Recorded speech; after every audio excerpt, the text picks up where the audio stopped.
Dans certains cercles chrétiens, la pensée critique est considérée à tort comme charnelle, en particulier dans le contexte de l'examen des enseignements bibliques.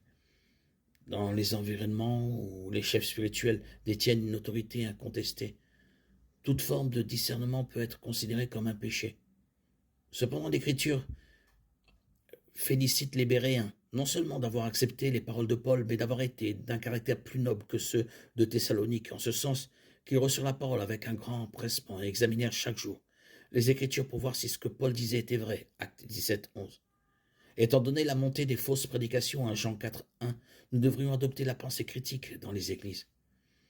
Il convient de noter que les Béréens ne se sont pas engagés dans la pensée critique pour discréditer l'enseignement de Paul. Au contraire, leur motivation était une validation enthousiaste.